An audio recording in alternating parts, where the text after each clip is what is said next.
Hi and welcome to this video. I'm Katie and I'm here to do another EDS Awareness Month video, and I'm going to crack straight into it. There's a new thing that I've seen going around on social media that has 31 questions that are commonly asked by just general people, and I thought I would give it a go just to see what anybody else can maybe learn from about EDS, or just like to sit and listen and take an interest in what I have to say. As you can see, I have these on again. I do like this, so soft and comfortable. And I have a brand new top. And you see, and it's several corns are real too. Just from Debenhams in the kids section. Where else? Because that's where it fits me. This was £10.40 in the sale today. I thought, oh, that'd be perfect for the summer, for my videos, and just to get the zebras out there. I think we should make a start on these 31 questions. I do actually have them all written down in front of me. So if you see me looking not away from the camera, it's because I'm looking at the paper in front of me. Just so you know. Now, question number 1. The type of EDS I have, it's undetermined. They thought I had classical. They thought I had hyperscoliosis.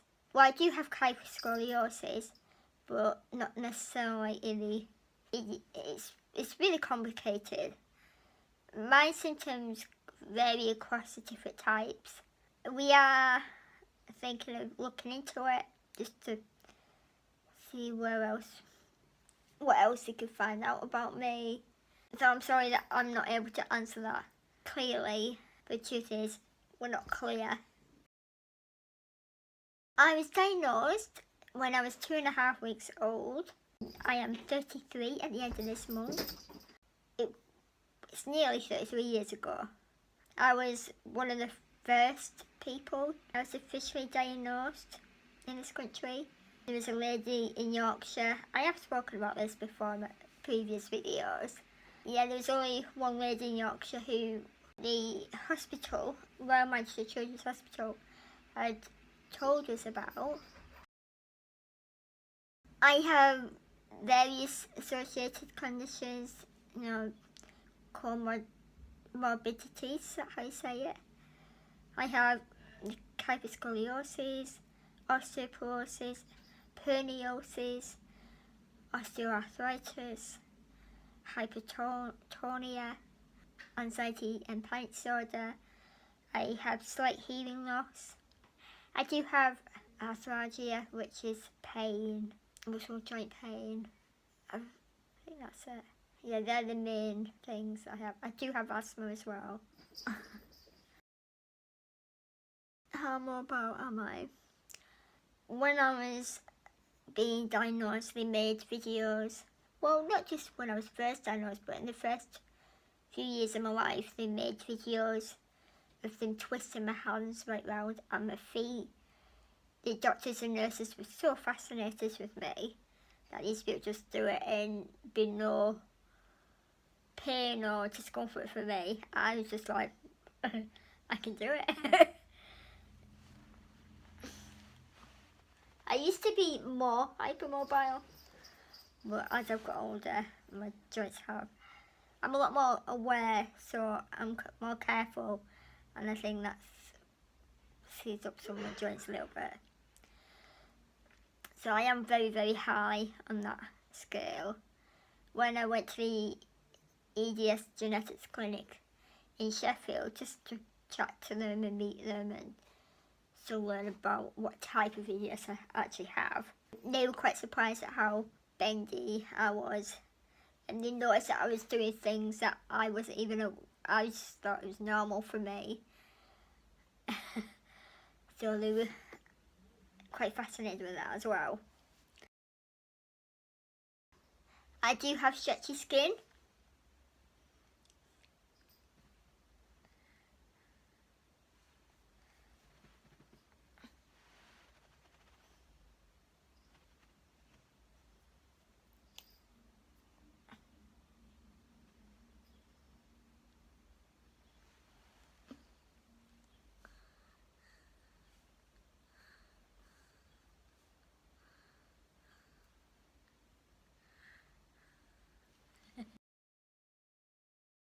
I use a wheelchair when I go out and about, so when I leave home. I use a walking frame around my home. It helps that I live in a bungalow, so everything's on one level. I use a mattress aviator, so where my pillow is, that end of the bed, it goes up. Just press the button. I use a shower bath seat when I bath and shower, and I have a step thing that I step up onto into the bath, but I also use it to get into bed. I have the tap things adapted. What else do I have? That's really it, because anything else I do get help with. I try to sleep as much as I can and rest and keep warm. Keeping warm is definitely high up on my list, and resting, pacing myself, making sure I do have some sort of vitamin D. At the moment I'm having multivitamin chewy thing, and that's like I said, it's a multivitamin, but it does have vitamin D in. Getting out in the sunshine when I can, when it's out. We don't get it that often in the UK. Hydrotherapy, that helps ease the pain. And I use pain gels just to help. They're prescribed by the doctor, so they're a lot more stronger than the ones that you buy over the counter.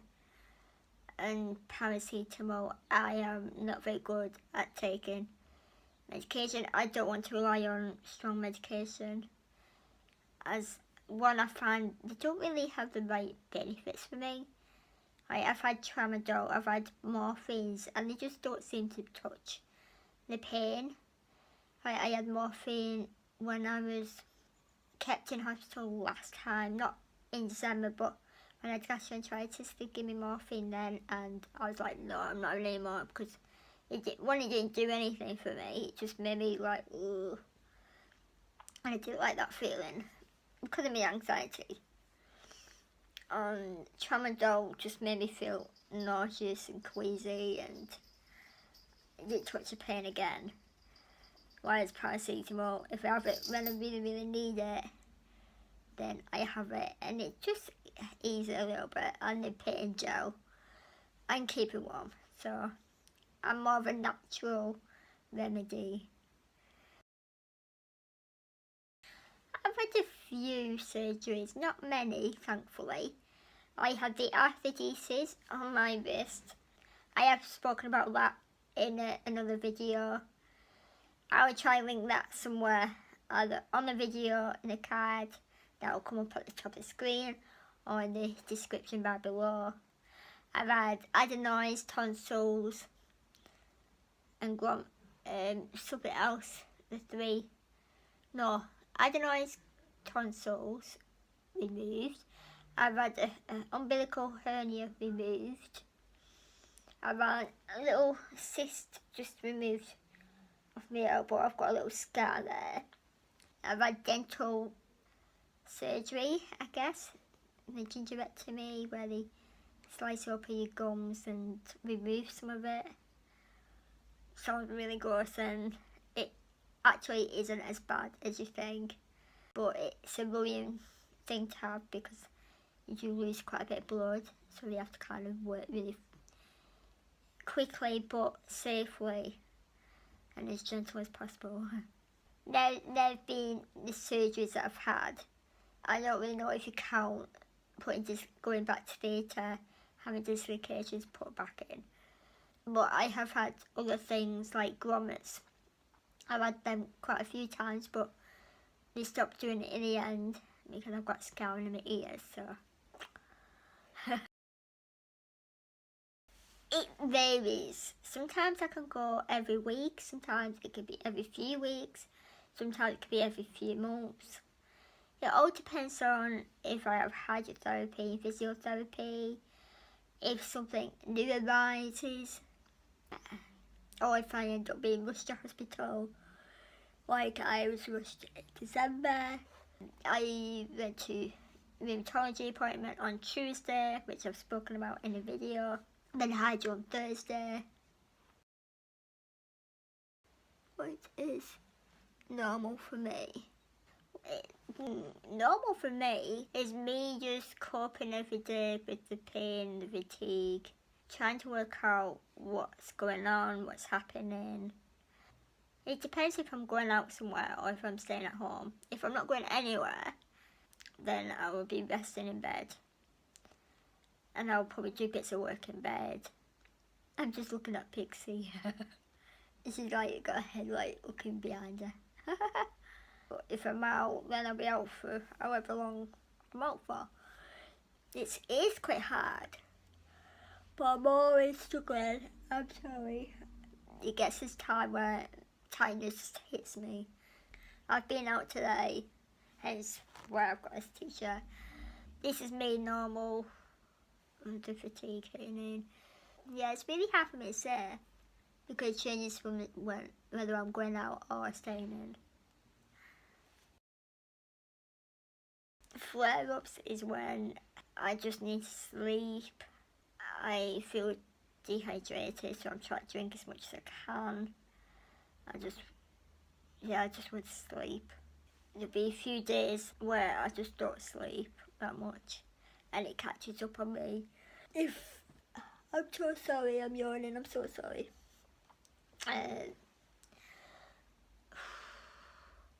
The pain will be a lot worse. I just won't have the energy to do the easiest of things that most people take for granted. Again, it's difficult for me because I do try and remain upbeat, try and focus on the good things in life. I'll distract myself with music or watching documentaries, stroking my cat, Pixie. You know, she keeps me company a lot of the time, well, most of the time, wherever I am, she's there. The main specialists that I see, rheumatology, physiotherapist, the dentist, I see them it usually is every 6 months, but sometimes I'll see them more. I'll see like a dental hygienist who kind of help look after my teeth. I probably see them more than I see the dentist. And any other specialists, depending on what comes up with my health. I see a podiatrist to help look after, maintain my feet. Yeah, like I say, it just depends on what's coming up in my body, anything new. I used to see, though, growing up, musculoskeletal pediatric professor. So that was Professor Glasgow at Royal Manchester Children's Hospital, when he was based at the Pendlebury site before they moved, and then he retired just as they were moving over, and I was about 17, 18. I did see somebody for the osteoporosis, I've seen vascular surgeon, I've seen other orthopedic surgeons, occupational therapists, I've seen psychological, what's her title? Like a therapist who does counselling, CBT, hypnotherapy. But it changes as I go through phases. But they're all the people I've seen growing up. I did miss out the wheelchair services. They were based at Preston, which is an hour and a half away from me. They provide me with my wheelchairs. I've got a really good wheelchair, so they did well there. I was very, very lucky. Funniest experience. Life's just funny in general when you have EDS, I think. You have to see the funny side of things. Like going to hydrotherapy, which is at my local hospital. And I just got dressed from being in the pool. And I was getting back in my wheelchair. And my arm dislocated. I think was it this one? This one, so it was this again. So yeah, my arm dislocated as I was getting my wheelchair. So I ended up going to A&E and staying in overnight. They got me out of school and I stayed in it.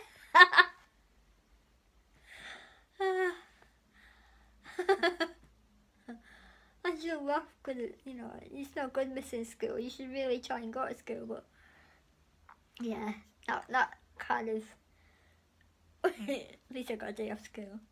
I got lots of days off school when I was growing up. That's probably why I didn't do so well in GCSE, because I didn't really know that. I missed, like, you know, unfortunately some of the teachers never helped me catch up. Really, they should have. What other funny things? It's sometimes, it's not so much funny, but how things can arise from such trivial things. Like, I went to Brussels, which is the furthest I've been in a long time abroad, on a plane. Don't mention planes. And I come back and they were worried that I'd broken my ribs because it's cobbly. And thankfully I just badly bruised them. But yeah, I was in agony. But it was kind of like, oh, you're supposed to go away to enjoy yourself, not injure yourself. Well, not like you injured myself, but just one of them things, isn't it? Just being, like, I made a lot of friends at school. So you're doing all these party tricks. Because they were all like, how do you do that? You know, they were all trying to do it and they just couldn't, but I could. It's like, yes, I can do something you can't, haha. Childish humour. Worst doctor experience? That would have to be when I was at Knighton, when I had surgery. And I went into it was the first follow-up appointment, outpatient appointment, after having the surgery, and they wanted me to have knee stitches removed, and it wasn't very, it didn't have much empathy, it was quite abrupt, and I've seen this doctor since I was 16, even though he didn't specialise in knees, he looked after me. And he always said that he wouldn't operate on my joints because he wouldn't know how they would go, whether it'd make it worse or better. Even though he is a specialist in that field, his manner wasn't very comforting, and I got quite upset when I came out of that room. You know, I'd not had any sleep. I'd not been anywhere apart from seeing doctors and nurses. My hands were still severely swollen. I couldn't move them. It was just so traumatic. You know, I was lucky from all the pain relief that I was having. Yeah, it wasn't a good time. And if he'd just been a bit more kinder and understanding, instead of just being snappy with me, because I never give doctors or anybody a reason to be rude. I'm always polite, I'm always nice. And if I get a bit upset, then I let myself get upset. You know, I try and be courteous. But yeah, it was a one-off that I've never experienced ever again, thankfully. See my GP or my rheumatology doctor, because they both really take time, they listen to me. They just want me to be the best that I can be for me, be me. They don't try and force anything on me. You know, they understand, and they both understand Ehlers-Danlos syndrome. My GP actually trained under Professor Glasgow, so she heard of EDS, and so when she started seeing me, and she seen that I had Ehlers-Danlos syndrome, she actually researched it, which was really, really good. My rheumatologist just again looked at all my notes, and you know, it's her specialist area. So she's been really good with me, actually. Probably one of the best I've seen.